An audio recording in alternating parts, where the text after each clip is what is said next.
I'm back on low carb. Just kidding. I wanted to share some ideas about my diet. I just got done with a run.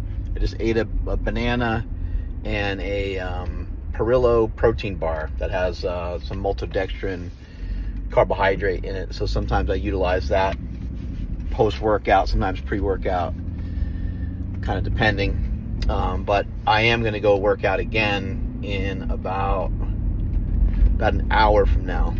So I just went about 3 miles. I walked for a little bit and then ran for about 2 miles. The running was easy pace, nasal breathing, working on my form, working on pulling with the hamstrings a little bit more. But I was just traveling, and I was traveling to Kansas. That's where my wife went to school and went to college. She was a Division I swimmer and captain of the swim team over there. She's a beast. And she actually did a swim meet over there. It was great to watch her do her thing. We went to a football game, and my boy Ramsey, the strength and conditioning coach of the basketball team, took my wife and I all over campus, and we got to see everything. We got to see all the weight rooms and all that cool stuff. So that was pretty awesome. And that's how we also met Coach Self, and that was really cool to see him.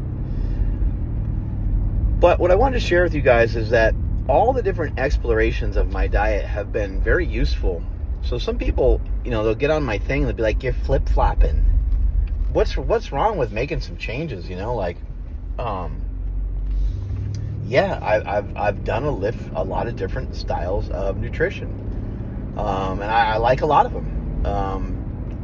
There really hasn't been one that I haven't really liked. I have tried to mention many times that I really didn't care for carnivore that much. That was the one that I didn't really. I didn't feel it was necessary for me. But I do think it's impactful for people because it can be such a great elimination diet. In terms of like keto is, when you go really high fat and lower on the carbs, and you are even modest protein. And I don't like that diet that much either. But what I do like is I like low carb. And what I found myself doing recently was like veering back that way kind of almost automatically. Now the carbohydrates are still kind of high, anywhere between 200, maybe 250, all the way up to maybe 400, and maybe on a high day, maybe up to 500. So I don't really consider that to be a low carb diet. But what's happening is, like when we were traveling especially, I'm like, okay, I need to get like some yogurt, and let me find my protein powder, because I dump this vanilla, this is the whey protein, into 000 yogurt vanilla, and it's just like absolutely amazing. Sometimes I'll have that with some fruit.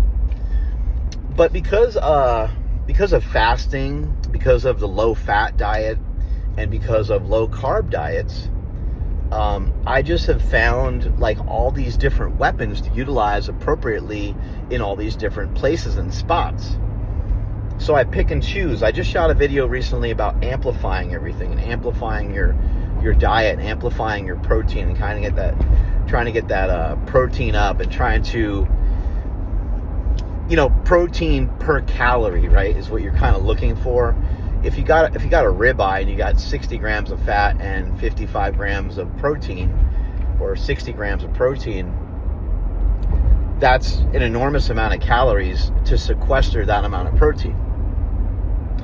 It would be nice if you could have half that amount of fat, right, and still get the same amount of protein. That would probably be more appropriate. Probably fall in line with a diet that's going to allow you to get leaner easier. Now remember, a lot of things boil down to your total calories per day, and the calories add up over the days and the weeks and the months and so on, right? And we might as well just agree with it, because there's a lot of truth to it, and there's a lot of pull that we get from calories, right? And even when the calories out are really high, it seems like the calories in want to be higher, like automatically. And that's kind of how you end up with some of that yo-yo effect. It'd be really cool if some sort of app or something was like, you have an 800 calorie deficit. You should go to bed. But one of the things that's interesting about a calorie deficit, it's funny because the difference between macros and micros, right? If you have a micronutrient deficiency, we go, oh. But if you have a macronutrient deficiency, we're like, yeah. Like in terms of like your macros, not that your macros are like completely deficient, but like your total calorie count, I should say. I kind of messed that up a little bit by sticking with macros, but you know what I mean? We tend to celebrate when there's a deficiency in your calories, not your macros. When there's deficiency in your calories, we tend to celebrate. And the word deficiency, or deficit, it's a deficit, it's deficiency. Like a deficiency in energy, right? Like we can call it that. We can say it's a deficiency, it's defective. And you will be defective, right? If you don't get your amount that you need, I'm not saying you need that amount every day, but if you don't get that amount or hover around that amount, your body's going to keep score and your body's going to know. And so it gets to be this vicious cycle, and you got this energy flux thing going on where your body's trying to, much like a dog goes out and eats the grass, if the dog's not getting the nutrients and the food that it needs, some dogs are just stupid and they just chew on grass anyway, but some of them do it because they're not getting what they need from their food, and they're just trying to get it any way that they can. Anyway, back to the matter at hand. If we have a micronutrient deficiency, we're pretty worried about it. But if we have a calorie deficiency, we kind of think of it more as a pro, and it can be, because it can help with weight loss. But it just gets to be very tricky, and it gets to be very tricky to, like, basically what I'm trying to teach and what I'm trying to communicate about is, I feel like for myself that I have found incredible ways to go through each and every day where I'm not going to say I'm not hungry, because I still get pretty hungry and occasionally get ravenously hungry, but I know what to stuff my pie hole with and not get fat and not gain weight. And this isn't all about like, don't get too like being picky about being fat and stuff like that. That's not what this is about. I just like to stay in good shape, but I also like to optimize my diet and my nutrition, especially for some of the stuff I'm about to do. And as I get more into some of the stuff I'm about to do with the sprinting and everything, I'm going to pull back a little bit on some of the aesthetics, but the aesthetics they're going to come with the whole thing anyway. But realistically, I have 20 pounds to lose, and it's going to be weird and hard to figure out where to pull that 20 pounds from. But we're going to pull 20 pounds off because it's going to make running that 400 meter that much easier. For those of you who don't know, 60-second 400 meter is a goal of mine. So I don't really know when. I don't know how into I'll get. Maybe I'll, work on it for 4 more months, and I'll be like, it's too big to, I bit off more than I can chew or whatever. I don't know. I can't say for sure. But what I can tell you is that I'm getting more and more excited about getting faster, and I'm getting more excited about it all the time. Loving the treadmill workouts, loving doing some of the sprints, and just finished up a nice little jaunt just now. And what I found when I was traveling was that, I kept gravitating towards protein. And then I also noticed that I kept gravitating towards some carbohydrate. So I'm kind of naturally hitting this like little bodybuilder-ish diet, but it has more sugar in it than what a bodybuilder would normally eat. Like a lot of times bodybuilders don't really eat fruit. And there seems to be a lot of confusion on sugar, by the way. I wrote a book called The War on Carbs, and on the cover there's a bunch of donuts, right? Yes, that is a form of sugar, but that's why sugar gets the shaft all the time. Sugar itself has really nothing to do with nothing. It really honestly doesn't. And I've even had friends and had some people say, look, man, I've had cardiovascular disease and I don't want to mess with that. My doctors told me, to stay away. That's fine. Everyone do what they think is in their best interest when it comes to their health. I am not a guru of longevity or lifestyle or any of those things. And I hope that you guys understand and know that I'm not trying to promote that I have answers against disease and stuff. What I'm usually trying to promote is being jacked and tan. But it's my belief that it doesn't matter the type of sugar that you're consuming. Now, it can matter a little bit because you have, fiber and all this stuff. And the glycemic index, by the way, it's like somebody just needs to take that and just shove it right up their own ass, because there's really no use for that, except for on the occasional occasion that you haven't eaten anything else and that you just, pick that particular food group and eat the rice cake, and the rice cake's, rating is like off the charts or whatever. Well, that's assuming that that's all you're eating is a rice cake. But what if you had a steak 2 hours before? It's like that completely throws everything way off. So glycemic index to me is like a joke. People, talking about sugar in one of my posts, they're like, oh, it doesn't have any nutrients. It doesn't have any nutrient, because I said it was nutrient dense, but it is nutrient dense. It's macronutrient dense. Like, I think people are like waiting for me to mess up with words, but like, first of all, I'm not sciencey. I'm more bro science. I'm more smelly math. I'm more smelly science. That's the way I kick it to you guys. I try to give it to you in a reasonable way and communicate to you in a reasonable way.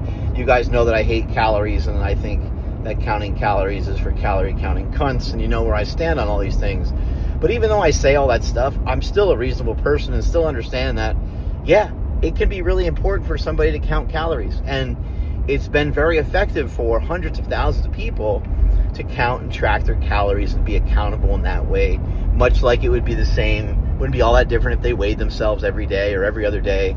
It would be very, very similar to counting their calories, except for maybe when they count their calories, maybe they're more accountable that way, or maybe when they weigh themselves, they find that to be easy, right? Or maybe they just do both, right? But I have found a lot of common truths here that are through lines for people to get jacked and tan. And when you minimize fat, that is a really great way to stay jacked and tan. That is a really great way to lose body fat.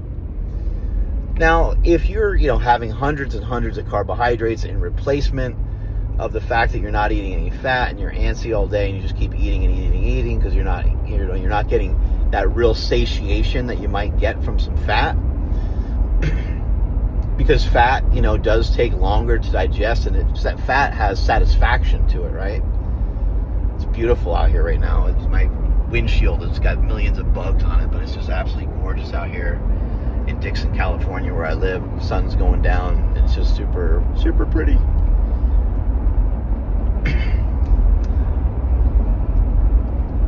But I found some things that have been really important for me, and I'm just trying to share them out with you guys because it makes staying leaner a lot easier. And it helps with your hunger. I love Legendary. I love their sticky buns, their tasty pastries, I think they call them, or protein pastries or something they call them. Those are fire. I love their donuts, Legendary donuts that they have going on now. They got them at Walmart, Target. This is not an advertisement, but I do love Ron and Shannon Penna, and they're amazing. And they sold Quest Nutrition for years ago for a very insane amount of money, and they are very successful, and they're making some great products. And some of these products allow you to still consume something that's maybe a little off plan. And yes, I'm not saying that it's not, it is processed, right?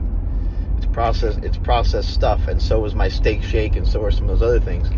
But these things, they just make things easier. And if you think about it, that's all I've ever been trying to do for you guys when it comes to the slingshot, when it comes to the strong knee sleeves, the elbow sleeves. Like, all these things are in an effort to try to make things a little easier, make things more welcoming, allow you to still do the shit that you love, but do it with less of a hassle, do it with less pain in the case of the slingshot. And so as I'm traveling around, I find myself gravitating towards all these things. I always bring protein powder with me, and you guys can pick your own protein powder, but like, take a bunch of scoops of protein and, throw it into a Ziploc, and then throw a bigger Ziploc around the smaller Ziploc just so it doesn't explode and go everywhere. But bring 20 scoops of protein powder with you when you're gone for 5 days. you'll be shocked at how handy that comes in, because you have a scoop or two before you go out to eat. You have a scoop when you come back if you like kind of, you want dessert, but you didn't get to the dessert. You were like, I'm trying to, you're trying to eat a little bit, on the good side. So you skip the dessert, or maybe you shared a tiny thing with your wife and some friends or whatever. You come back home, and then you hammer down the protein shake, and then you have, one of those legendary things, or you have a little tin of yogurt, and you're like pretty damn satisfied, or eat some fruit. And even though you're going to get a little nice sugar, a little spike before bed, sometimes that's a good thing to get that glucose, to get those carbohydrates, get that fructose in before bed. I found that it's like satisfying, satiating, just feels good to me. And I like some sweets a few hours before bed. So for me, that works pretty good. But just a couple like life-saving things, and it's, protein bars, and go ahead and pick your best bars, but like, I really like the legendary stuff a lot. I also like the puff bars a lot. I don't know if you guys had those, but there's only 2 grams of fat in there. I know that some of these companies get outed, and they don't have the calorie amount, and they don't have this, they don't have that. And I'm all good with it. I wouldn't worry too much about that stuff. But legendary foods, like, I would say, hey, buy a bunch of legendary foods and go ship it out and go get it all tested. And it would completely blow my mind if you ever found one thing wrong with those products, because I know the owner, and he puts so much into those, and those are the ones that I rely more on. I also don't eat those things that often. It's a tiny percentage of my diet. I want to make sure that's very clear to everybody. It's a tiny percentage of my diet. 000 yogurt or Chobani yogurt. And, whether your yogurt has like no fat in it or it's low fat, I don't know how much it matters. But for me, I like to get the 0 fat ones. Just when you have stuff that has 0 fat, and you do that a couple times a day, it's just going to ensure that you're getting protein without hardly any other calories. And if you want to be ripped, or you want to have abs, and you want to like have a particular look, it just makes that whole process that much easier if you just do that 1 to 2 times a day, and you should be there with that. I tend to do it a little bit more than that, because my steaks have hardly any fat in them. Excuse me. And my a lot of my meals don't have hardly any fat in them, because I'll eat egg whites, and that's kind of the kick that I'm on now. Who knows, maybe that'll flip around some other time. But all of this is also in an effort to keep the ApoB low, and to try to see if I can make some changes to some blood work as well. And as I do more of that stuff, I will share more of that stuff with you guys, but I want to make sure that stuff's heading in the right direction before I go and share certain particular things out with anybody. I eat chicken, I eat fish, but it's not that big of a sacrifice, for some of you that maybe are really struggling with your diet or nutrition. I would say I want you to try a couple things. Number one is make it through a whole day. Like go through an entire day without any carbohydrates. Just go through a whole day without eating carbs.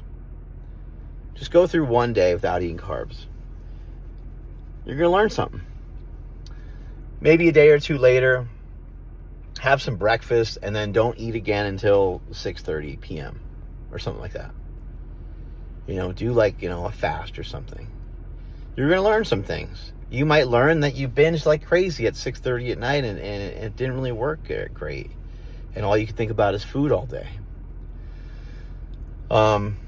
There's just little things like that you can just try just to kind of see. Because I know for myself personally, all of these things, fasting, having a low-fat diet, doing a low-carbohydrate diet, all of these things have been super effective for me over the years. Remember, I was 330 pounds.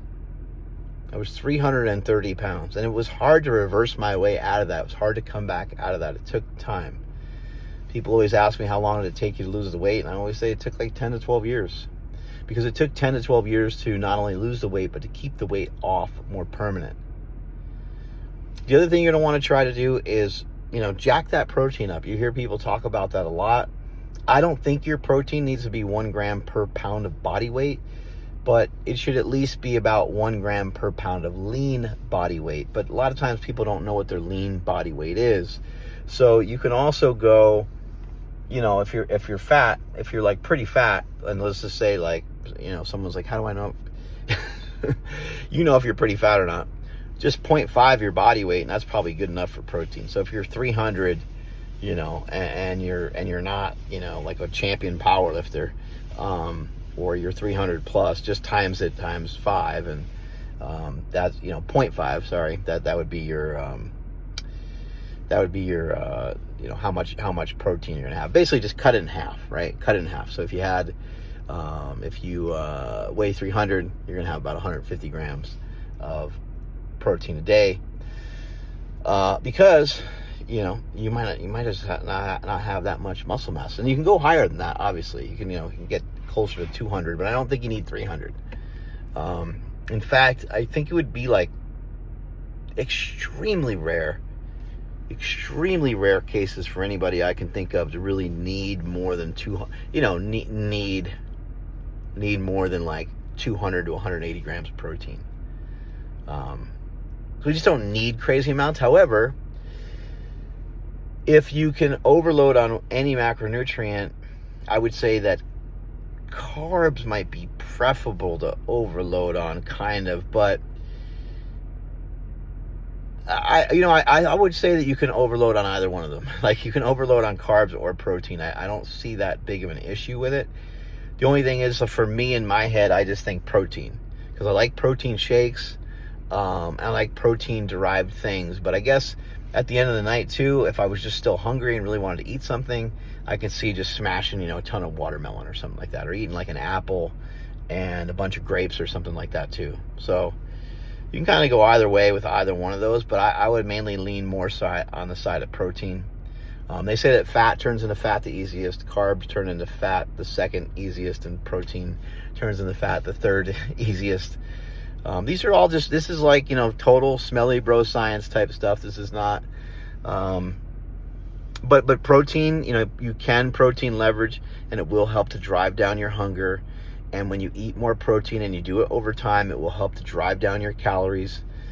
But again, you want to have lean sources of protein. I actually think that one of the issues, probably worldwide, one of the issues worldwide, because I've traveled all over, like not all over the place, but I've traveled pretty damn good. And when I've traveled pretty damn good, then I've seen that so many cultures have a lot of fat in the meat. And if the meat just had less fat in it, there would be less people being fat and getting fat. Sometimes the meat having fat in it's a blessing. I'm not saying that it's not.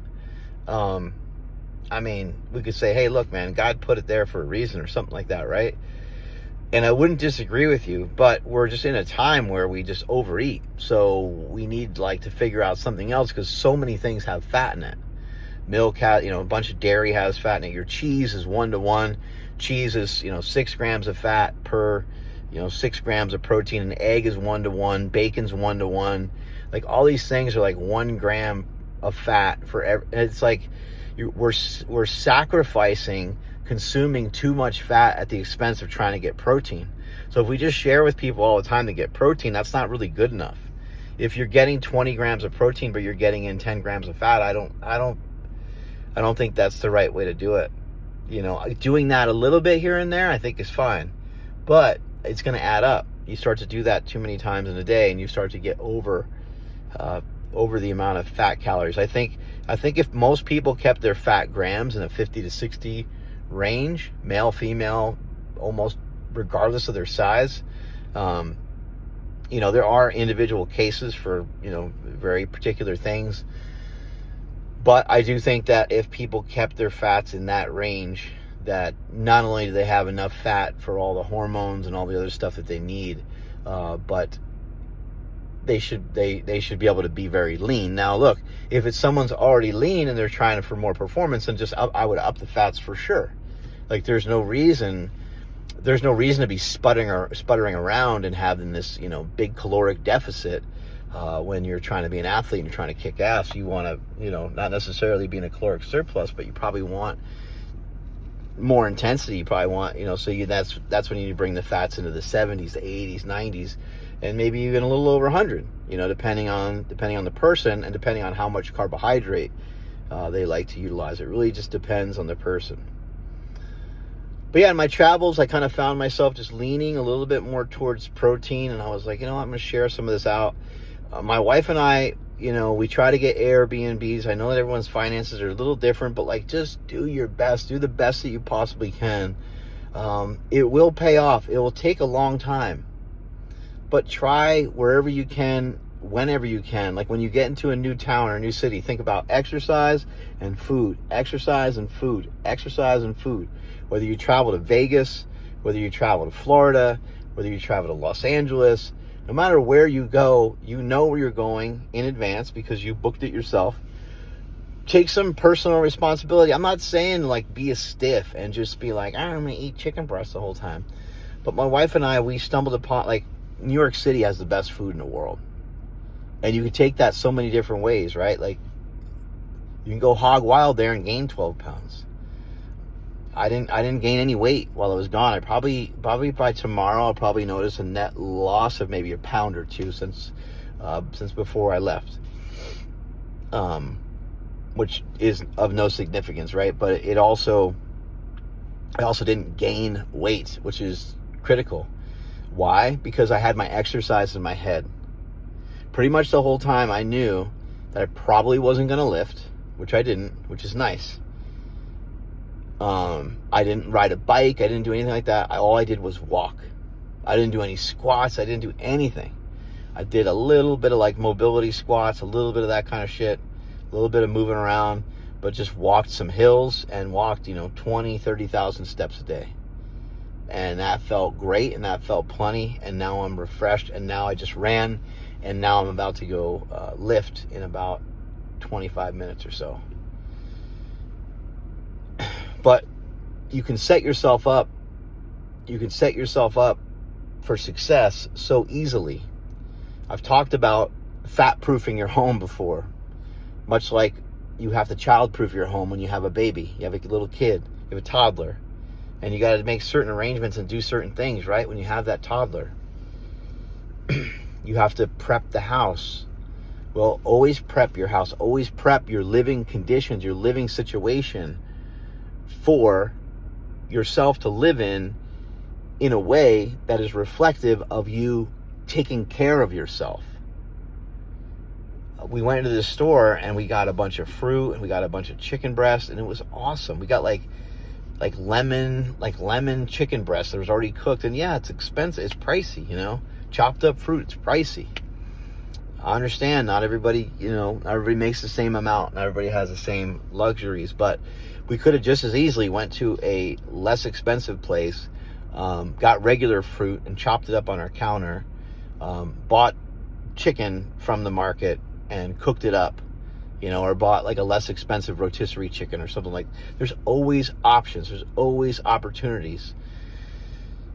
I just hear so many people, they say they traveled or the holidays, it's like, dude, how about you eat whatever you want during the holidays? It's fine. But just don't eat whatever you want whenever you want during the holidays. Like, just don't do it, just don't do it in a continuous fashion. Like, for the main meal for Christmas, or the main meal, or meals even. It could be 2 meals. You could go to 2 different parties on Christmas. It won't make any difference. It won't make any dent in your diet if you're good with your diet most of the time. It won't have any negative impact at all. You can have whatever the hell you want. But you have to safeguard yourself and think about the days before and think about what, a lot of times I don't think people are earning it per se. Now keep in mind, I'm talking about people that want to lose weight. I'm talking about people that want to make a change. I'm not talking about just randomly judging people that don't care to participate in weight loss and don't care to participate in taking better steps for their health and strength training and all these different things. Lastly, I'll finish on this. When you travel, always try to do something. And so for me, even though I did nothing, I didn't lift, I still got all that walking in. So if that walking wasn't there, I would have lifted, I would have done push-ups, I would have done something. On like day 2 of that stuff, I would have been like, okay, we got to get some training in. But everywhere you go, oh, and another thing too is like I always bring a lot of jerky with me. So like, make arrangements. I know some people make their own jerky. I like to buy carnivore crisps. I get carnivore crisps. I also get this, I forget what the name of the jerky is, but I also get a bunch of jerky. I throw it in a bag, and that's my meat bag. And I know I've posted about it before, and people are like, that's super expensive. That's okay. That's okay. Like, do your own version of that, though. It's just because I do something doesn't mean that you don't have any access to, like, a version of what I'm talking about. And I'm not so disgustingly rich that I'm Elon Musk or anything like that either. But I'm resourceful. Be resourceful. Try to figure out a way. You don't have to pull out hard-boiled eggs on the plane, right? Like, you don't have to be gross like that. But you could cook up some chicken breast, throw it in a thing of Tupperware, and you could have that on a long flight, with some, like, maybe it has a thing of Swiss cheese on it or something, or maybe you have it with some mustard or something like that. Maybe you have it with some rice and some vegetables or whatever it might be. Maybe you think that's a little inconvenient, so then buy some stuff at the airport. But again, it comes back to expense, and people are like, I don't want to spend. It's like, okay, well, then just be fat. Yeah, these are all things that I've done over the years that have been really helpful, and these are weird off-topic things that don't have a lot to do with the actual math breakdown of like your calories in, calories out, but it has everything to do with it. So if I'm gonna really stuff myself, I'm gonna have a protein shake. I'm gonna have fruit. I'm gonna have a legendary Pop-Tart, and that might be after I already ate dinner.